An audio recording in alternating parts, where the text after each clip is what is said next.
Welcome back to the Speed Fire Fab YouTube channel. Today we're on part 2 of rebuilding the 6.2 liter LSA engine for my wife's 1990 GMC Sierra. If you've been here long enough, you know that I built this truck earlier this year, did the LS swap. We took it to LS Fest, Texas. Made a bad judgment call on the tune, ended up melting a piston. We pulled the 6 liter block out, put it to the side, took my 6.2 liter LSA that I pulled out of my 2010 Cadillac CTS-V, started freshening it up, new gaskets, bigger cam, cleaned it up in general, and we're gonna put it back in the truck. The last episode, it was too much to put in for one episode, so I had to split it up into this one for part 2. Last episode, we got the heads on there with the new head studs, we got the cam and the timing set in, the block all cleaned up, pistons cleaned up. This time around, on part 2, we're gonna finish putting the rear cover on, get the oil pan and the front cover tightened down and sealed up. The rest of the top end covers put on, the flex plate, the harmonic balancer, and then I'm gonna put the turbo and manifolds on and try to see if I can't fix some of the exhaust leaks before I put it back in the truck. Hoping that'll be a little bit easier while it's on the engine stand. You'll learn shortly that that proved to not be the case, but it happened, it's done, we're moving on, and we're just gonna finish getting it prepped to put back in the truck so we can get it back running, back on the road. Excited for what's to come. Another deadline fast approaching, a plan. I'm not gonna spill the beans just yet, but I don't have a lot of time, and I still got a lot of work to do. So grab your favorite chair, your favorite beverage, come hang out in the shop. Let's get to work.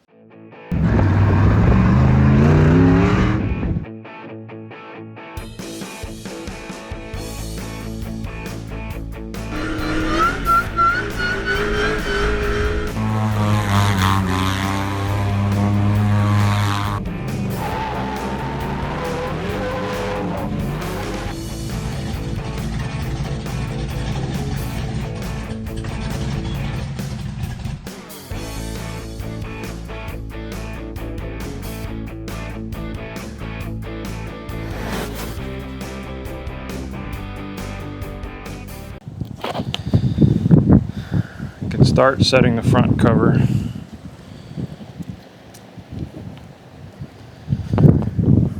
Scrape off some of this though.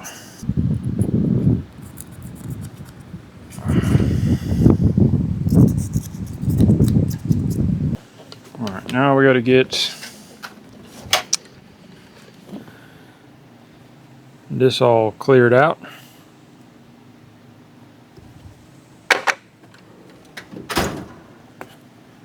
Man, if I'd have done that off camera, that'd have taken me 2 hours. So y'all know the drill. If you've watched the old videos, we're just gonna put a little bit of silicone right there, because that's one area where they like to kind of leak.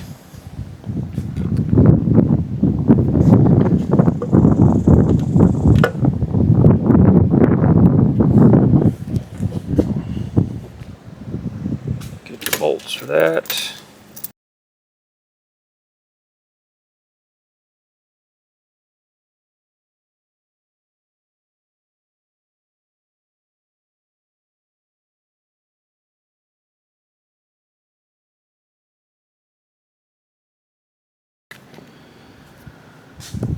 So, Gen 4 engines, another little fun fact. Well, not so fun, I guess, but you see those holes right there? All these got drilled holes that go down to the lifter bore.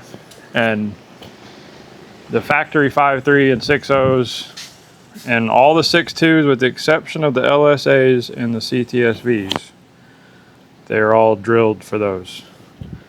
And they have a special set of lifters. I wish I had a set to show you, but I don't. That have a weird looking spring on them. And they have little solenoids that redirect the oil pressure somehow. Not 100% sure exactly how they work, because it's one of the things that I've really never cared about. But if you ever driven a newer GM V8 vehicle cruising down the highway and it starts sounding funny and it puts it in like 4-cylinder mode to conserve fuel, supposedly. That's what it's doing. It's called DOD, displacement on demand. So it cuts off certain cylinders somehow, some way, by ignition fuel, and I'm not sure if it opens up the exhaust, and then again, I don't really know how it all works, but it's terrible because A, you want a V8, or you bought a V8, you want V8 power all the time. You don't want V8 and 4-cylinder. That's no fun. Second, a lot more moving parts. They like to go out. They like to make noise. They're annoying. So when you do a DOD delete, you put a cover on it like this. It blocks all those off. You can either have the O-ring that it just deadheads. You can drill and tap and put a plug. Thankfully, the LSA's, the provision's there, but they never had it because it's a terrible idea.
We got the 12 bolts, we got the 13 millimeter socket. Let's clean this up. I did not order a rear gasket. Crap.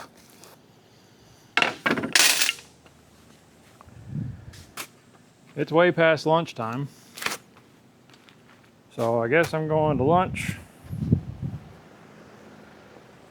And then gonna swing by the old O'Reilly's and get a gasket. And we'll just have to go from there, I suppose. Can't believe it. I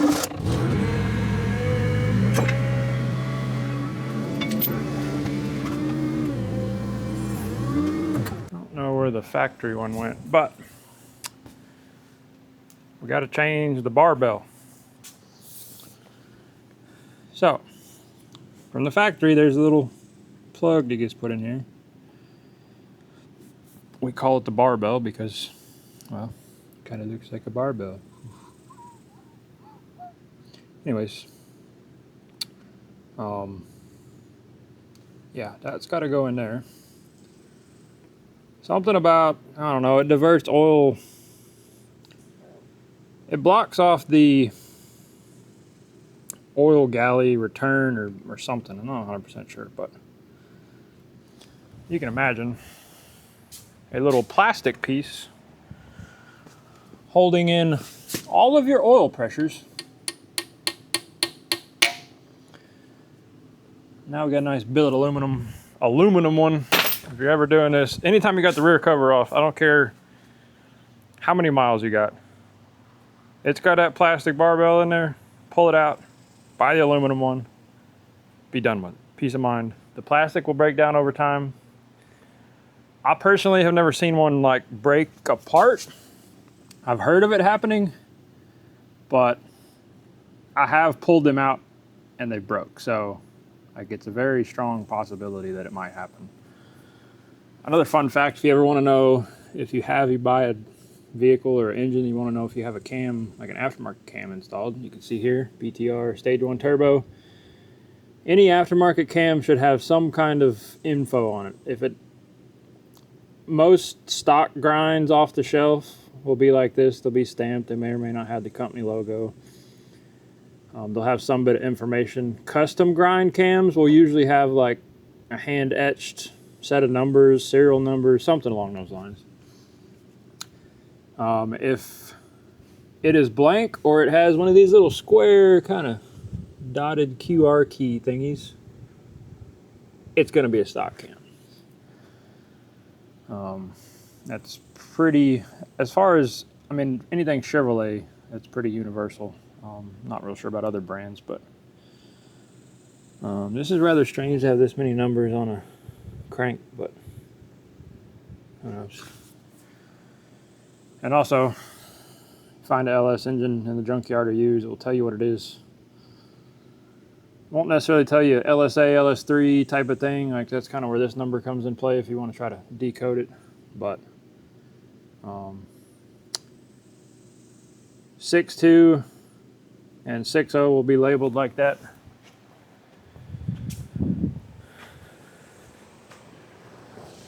It's got the IV, it's a Gen 4 6.0. You can also, let's see, I have a 5.3 back here. The 4.8s and 5.3s are labeled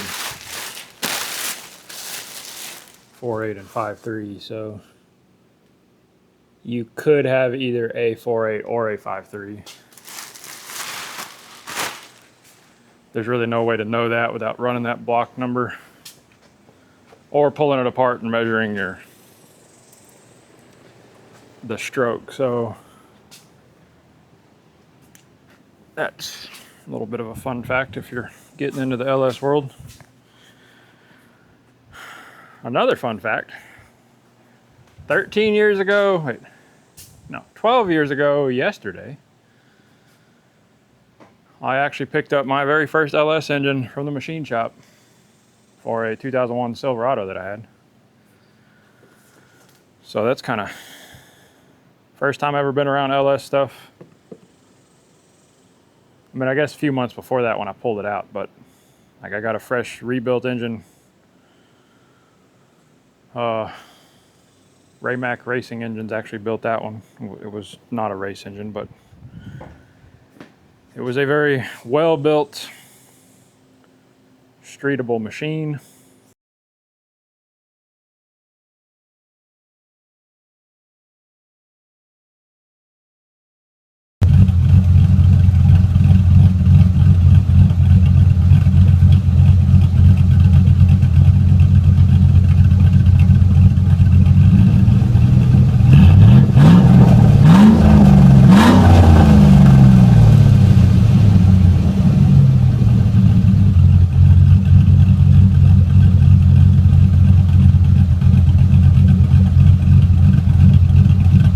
And it kind of got me hooked on the LS stuff and just how reliable they are and how smooth they kind of operate when everything's together.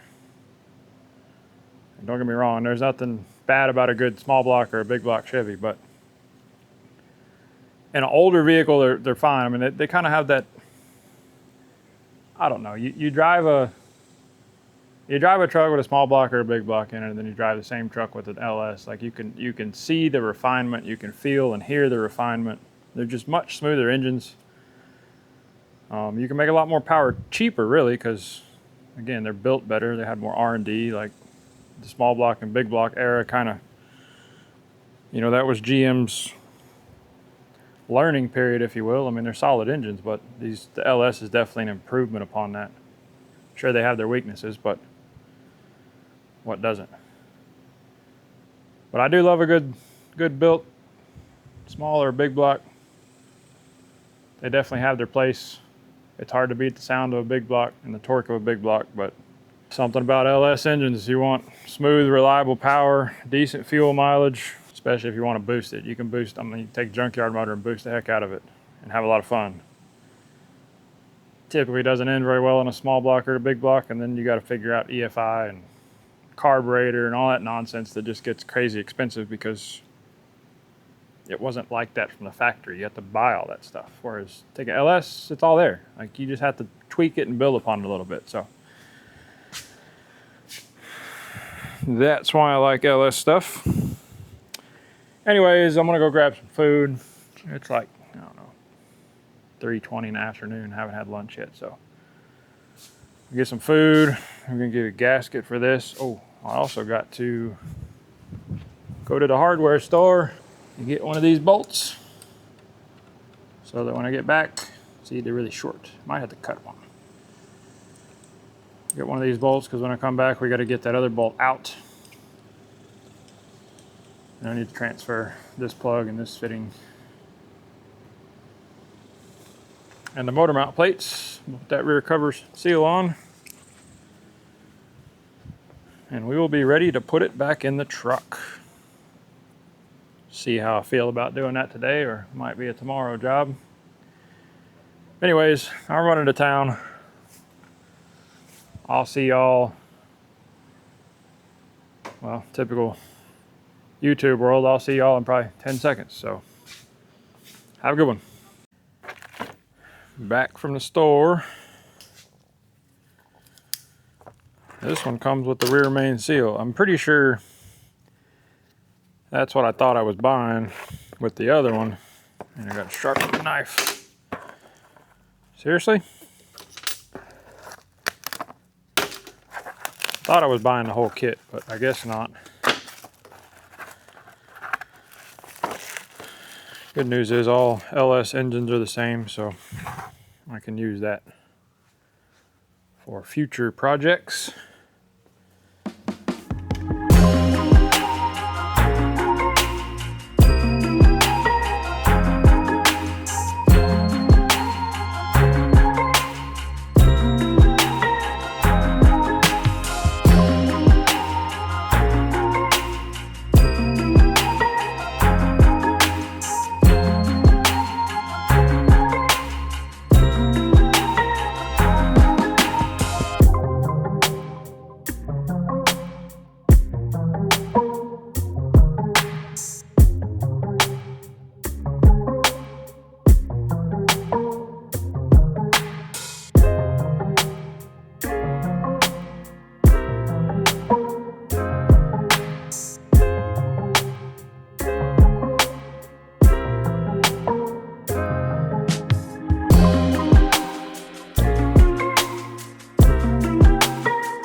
I need to get the motor mounts on there. First thing we got to do is get these this one motor mount bolt out.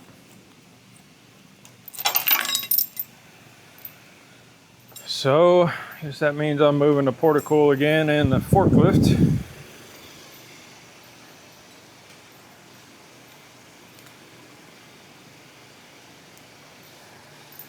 So I need to pick this one up.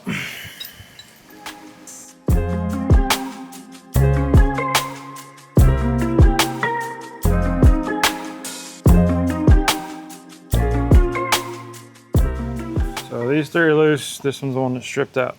We're going to take this nut and we're going to weld it onto that head, and it will come right out. Alright, I'm gonna want to buff the paint off of that a little bit.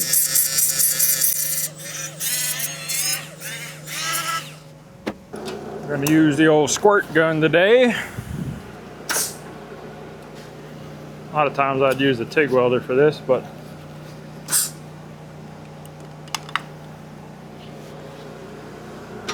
because this is a pretty large bolt head and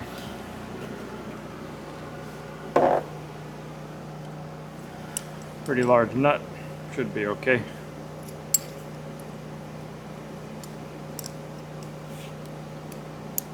You're gonna want something to hold it. Or you can use your fingers too, but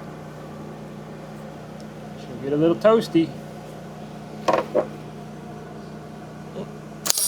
Watch your eyes.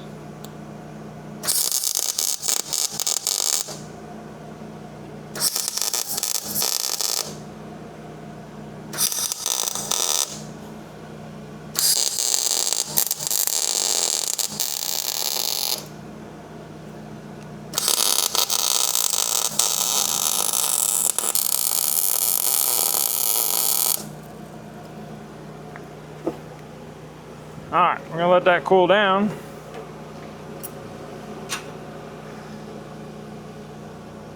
And then we'll see if we can't back it right out. We're just filling up the inside in there.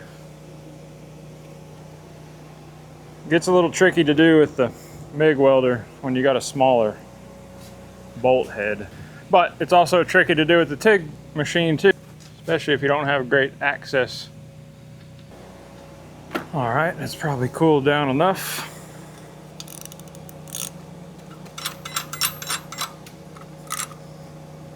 One of two things, you'll back it out or you'll break it off.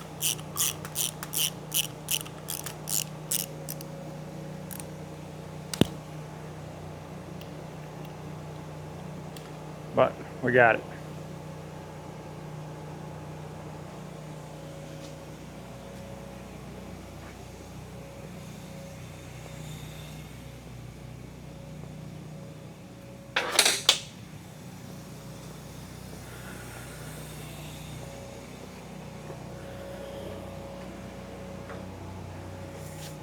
Minimal, no damage to the plate.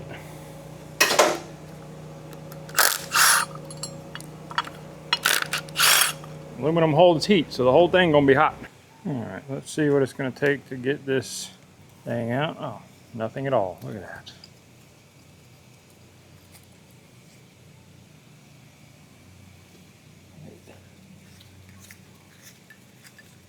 It's not threading out to, oh, really? That's it? Huh. I would have thought it'd been more difficult than that. Got to get that plug off of there, I think. The other, this one might already be plugged. It doesn't even have that, so perfect. I do need to take this piece off up here. And that little fitting for the turbski.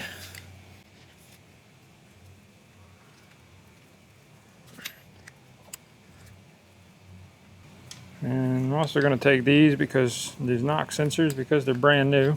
Although I might not use them because I modified both of them to fit the larger bolt of this Gen 3 block. But I'd rather put them on the shelf than keep them in the engine. All right, we got what we came for there. Let's go back to the engine stand and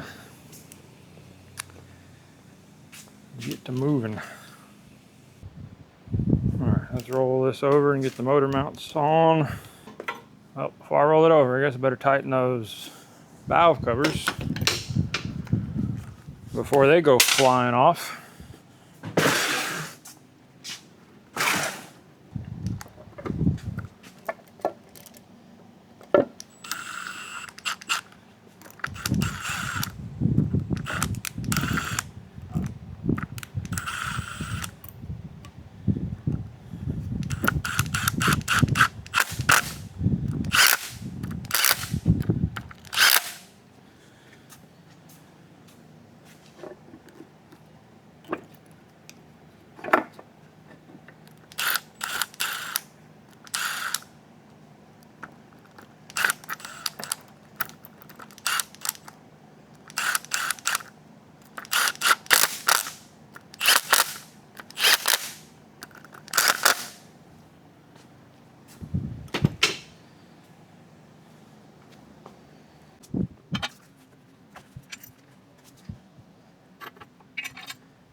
Leaking out the dipstick hole.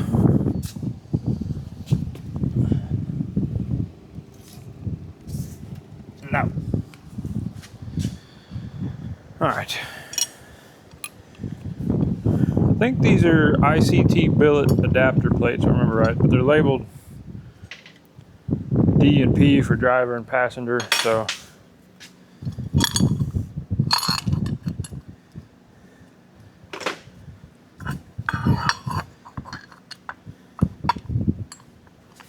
and I think so. I was not able, local hardware store did not have these M10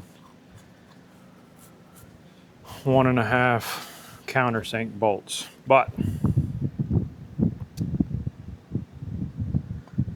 this is going to go like that, so I can put a regular bolt right here. And if you're wondering why I cut this out, the factory has a little bulge that's designed to go in here, but I originally had this, at some point I had these back here. I ended up not liking it, so I moved them back forward. It's not going to take away any structure, so to say. Alright, so what I got is just a regular flange bolt, which I am confident that that will do the job.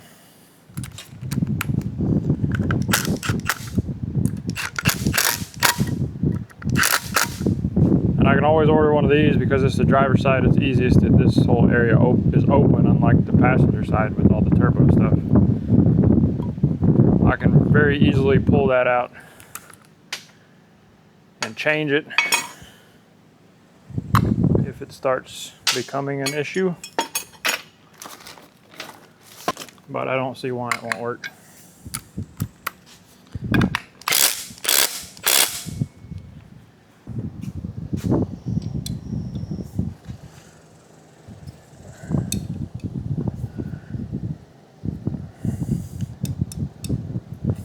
Probably should have used a regular Allen wrench like this instead of the socket to try to bust them loose. You can just get too much leverage on that dang socket. And either snap them off or, and I wouldn't even use an impact. I was just put the ratchet on there. All right.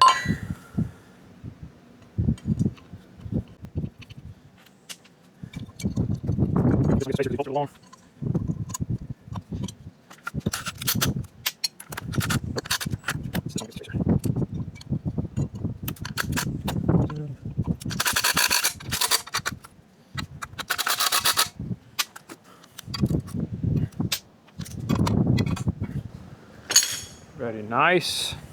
Okay, this needs to come out because we got to put the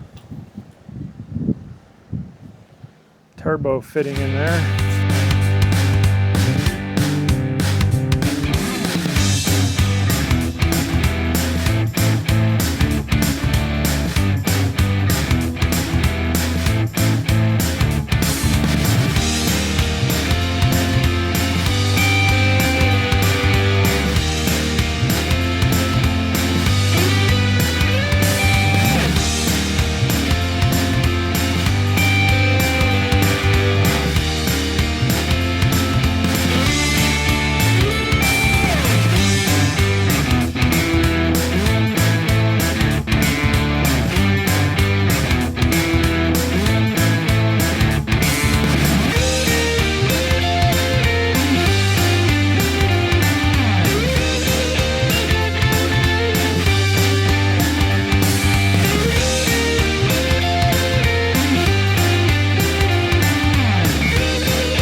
This crank sensor is still good because I can't reuse the old one because this is a 58 tooth reluctor wheel.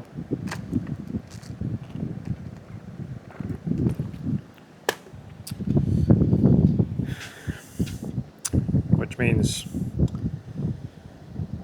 the reluctor wheel is what the ignition timing fires off of.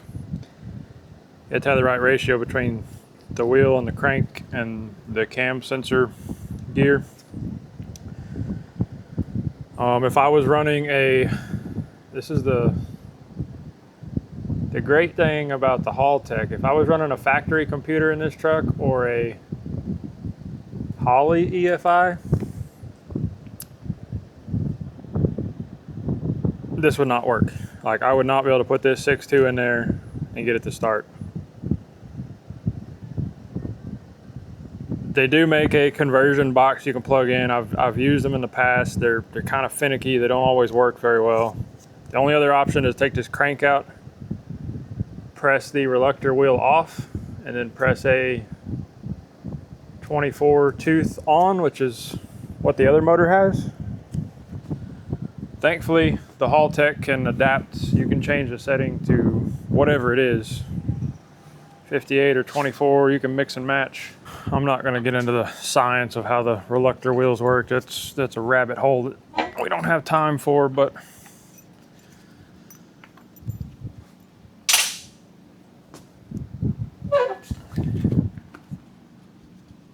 there's plenty of videos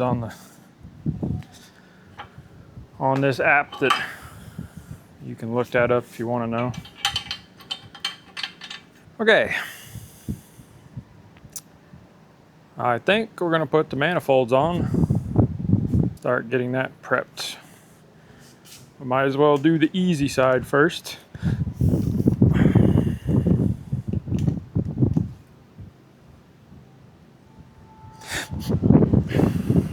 We're going to be reusing our Cometic gaskets because they're brand new. Little notch at the back.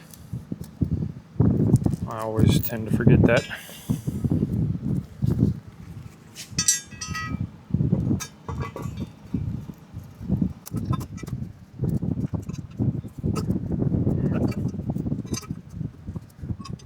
All right, we're gonna do it a little bit differently this time. Maybe we'll get better results. We're gonna do it kind of like we did the oil pan and the covers. Very loose.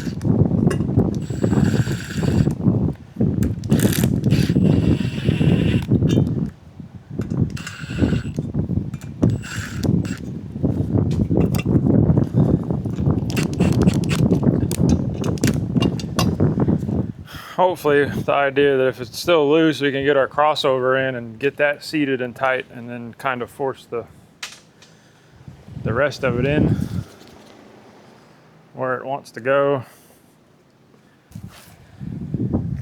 All right, now for the fun one. I'm gonna try to do this with the turbo on, but I don't know how well that's going to work because the turbo is a heavy.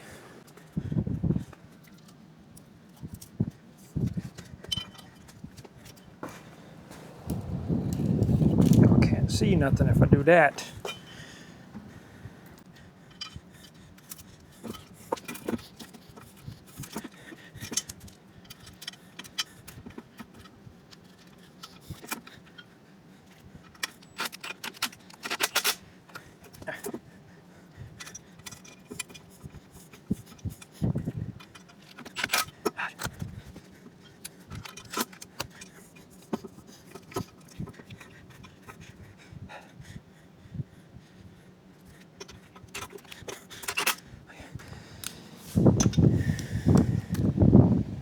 Oh, I got the gasket in backwards.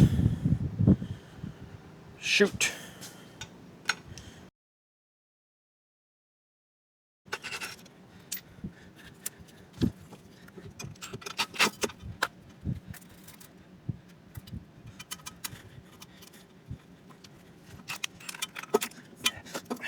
What is going on?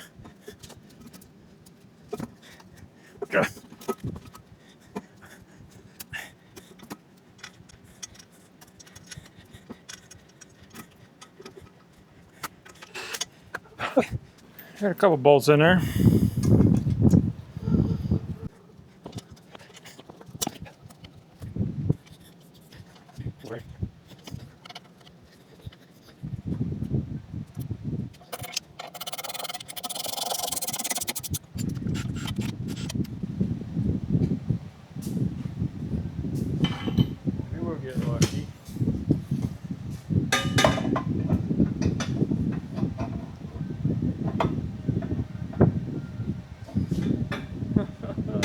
So close.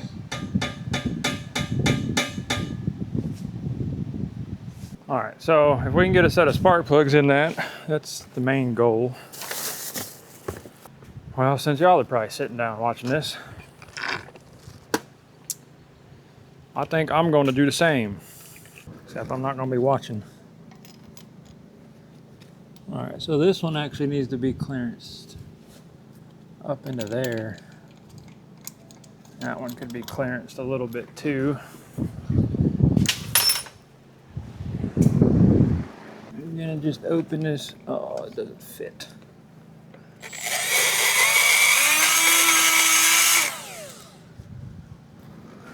Probably put something in the spark plug hole.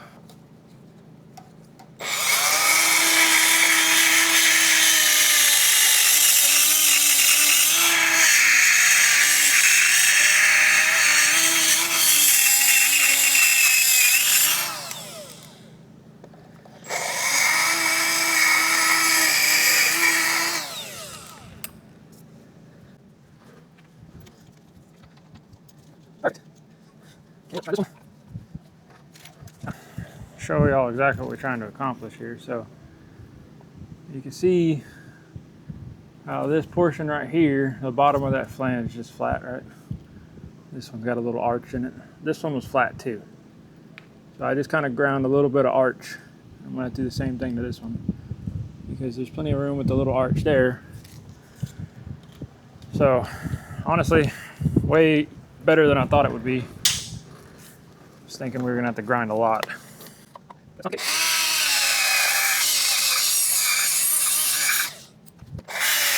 All right, stop. Perfect. Now we just barely got room for them head studs. Like they're almost touching there. Almost touching. But they're not. That's what matters. Okay, so we get spark plugs in. That's a good sign. The next order of business is trying to fit all the wastegate stuff and keep it from leaking. Because if you remember a couple videos ago where I let all the smoke out, these two were leaking. All right, I've got something off somewhere here because can't get everything to fully seal. So I've got it on the turbo, but this is a little out of whack there. This one's way out. If I get that one, then really I can get those two, but then this one's way out. So I think what I want to do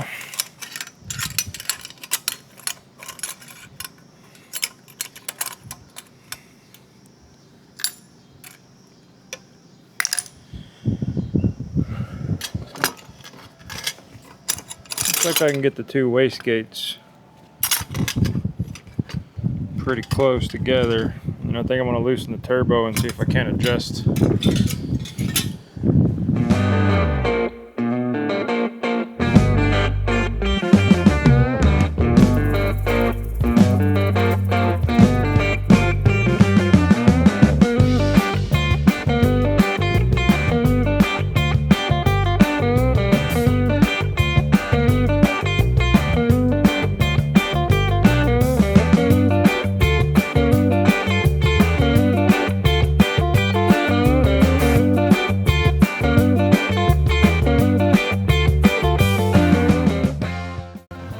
We had a pretty good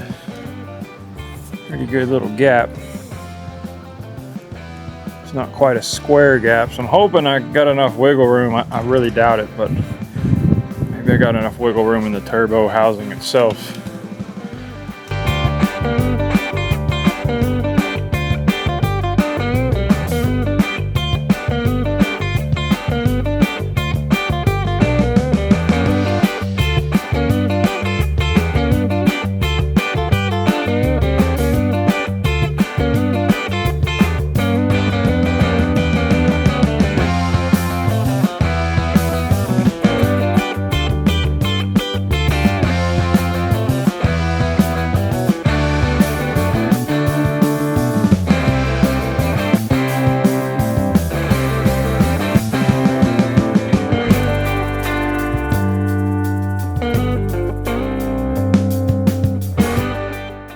Got a little bit of heat. Pulled that right together. Now I have to set it. Gotta get her bolted down.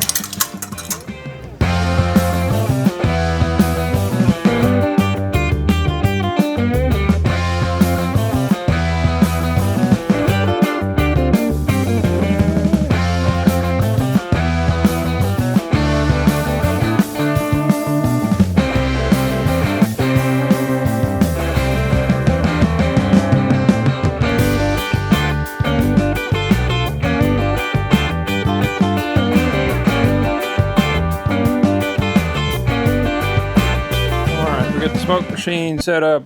We've got the smoke going into the manifold because this cone goes down pretty far, and then I've got my TIG Aesthetics purge plug in this end. I'm gonna leave this hole open. We purge, and when we start getting smoke out, I'm gonna put a bolt in there. Let's flip this thing on. Hopefully we still got enough oil in there. I only ever used this once, so I don't know how quickly it burns oil. Leaking up here.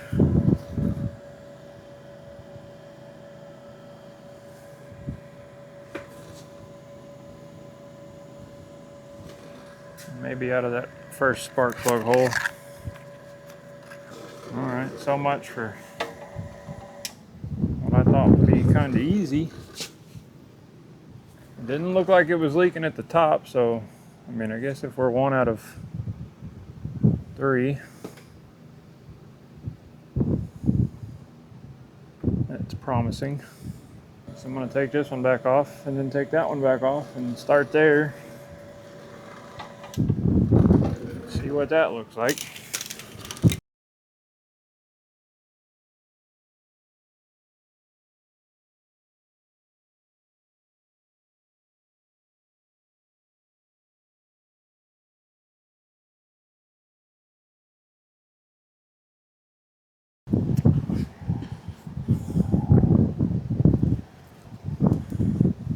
Yeah, so we're back to having an angled gap there, and also kind of down there too, properly. So we know this one's good. I don't really want to touch it. I'm going to loosen the bottom clamp on this side.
We fixed a little bit of the exhaust leaks, but we still got some more. I've gotten it just about as good as I can get it. So the new plan, I'm gonna kind of try it out. I bought these V-band clamp gaskets from Rimflex. I don't know if y'all ever heard of or used Rimflex. I love them for header gaskets. Not necessarily on the LS because the multi-layer steel ones are great, but for older small block, big block applications, I think they're fantastic because they're pretty thick. They compress and kind of adhere to whatever you're trying to seal in, whatever you're trying to seal. The downside is they're kind of a one-time use because there's some kind of like graphite material, and with a couple heat cycles they end up kind of getting stuck, and you try to peel them off, they come off in pieces. So that's the downside. But I'm going to try these and see if I can't solve most of the exhaust leaks. If I can at least solve the one in the crossover pipe, that's the one that really matters because that will limit boost and turbo functionality. The other ones are just annoying and put black soot in the engine bay, but I can live with it if I have to for now. So we're going to try these. So I'm not going to install them now. I'm going to wait till I put the engine back in the truck so that I can just do it once and for all, because like I said, you can't really reuse them. So I've got a 3-inch for the downpipe to exhaust. Got a couple of them. It's also a 3-inch on the turbo collector. Got 1 3/4 for the wastegates. And then we got a couple 2.5-inch for the crossover tube. So that's the plan. Like I said, when we get to installing the engine, we'll try that out. But all right, we got the engine back together. We got it in the truck. Oh wait, no, that's back up. That's the next episode. We got the engine back together. We got some of the exhaust leaks fixed-ish. Good news is I've got a plan, so hopefully the plan works. And then next episode, we're going to put it back in the truck. We find some more complications, but we get one step closer to getting it back on the road, back to running and driving. So stay tuned for that one. Thank y'all so much for stopping by and hanging out. Hope you enjoyed it. Have a great day, and I'll see you on the next one.